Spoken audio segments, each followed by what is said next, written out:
Your job title is futurist. What does that involve?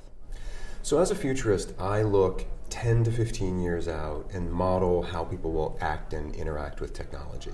I pretty much come up with what it will feel like to be a human and live in the year 2020 to 2025. And I do that so that I can have that vision for the future. And because I'm a technological futurist, then I figure out how to build that technology. Okay. What's the most interesting project that you've worked on that already has or is most likely to change the future?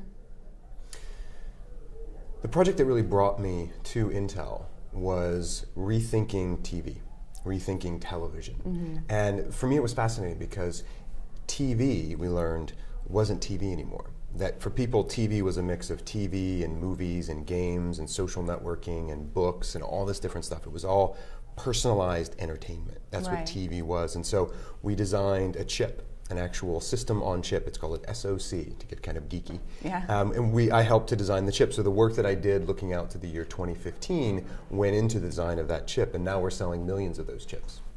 Interesting. Tell me, what is the Tomorrow Project? So the Tomorrow Project is really the public side of my future casting work. It's a way for us to go and take the research that I do and involve everybody. I'm a firm believer that everybody needs to be an active participant in their future.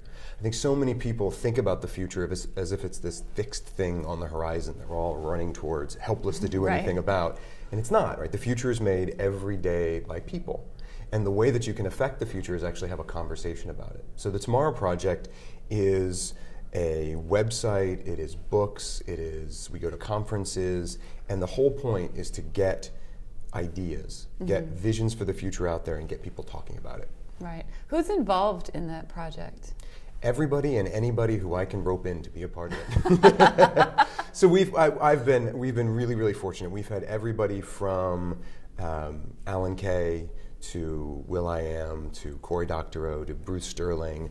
And some of the most exciting people are people you've never heard of. We've got one video conversation where I sat down with 3 synthetic biologists, all under the age of 30, and talked about the future of biology and creating life. So for me, it's incredibly exciting as a futurist to get out there and actually sit down with people, real working scientists, and find out what they're working on, and then bring it back to the Tomorrow Project so that we can all talk about it. Shifting gears just a little bit, taking a look at the book as a user interface, how do you see that changing, if at all? When I think about the future of the book, I first have to think about it as an author. I'm an author. I'm a science fiction author. I'm a nonfiction author. And I love books. Who doesn't love books? Right? Why would you want a book to change? Right? We love books. People have been talking about books and the death of the book for a long time. Sure. Books are still around. Yes. The reason why books are still around is because people like books. Right? People still like to have a book in their hands. Now, that's not to say that people won't be looking at things digitally on all the different devices, but the future of the book will be what people want it to be. If people want the book to be around, books will always be around. Now, the book as a delivery mechanism for information, that's going to change. That is certainly going to change. It's already been changing. And for me, I then think about screens. So I think about the screen that's your smartphone, the screen that's your tablet, the screen that's your Ultrabook, the screen that's your television. Kind of goes back to that TV work that I did a while back. For me, it's all just a screen. And for me, really, even the book is just a screen as well. And that screen kind of connects people to the content and the stories and even the people that they're really, really interested in. So for me, the future of the book is all about screens. Okay. Looking 10 to 15 years out, as you're prone to do, how do you envision the publishing industry? What will it be like for authors, publishers, and readers?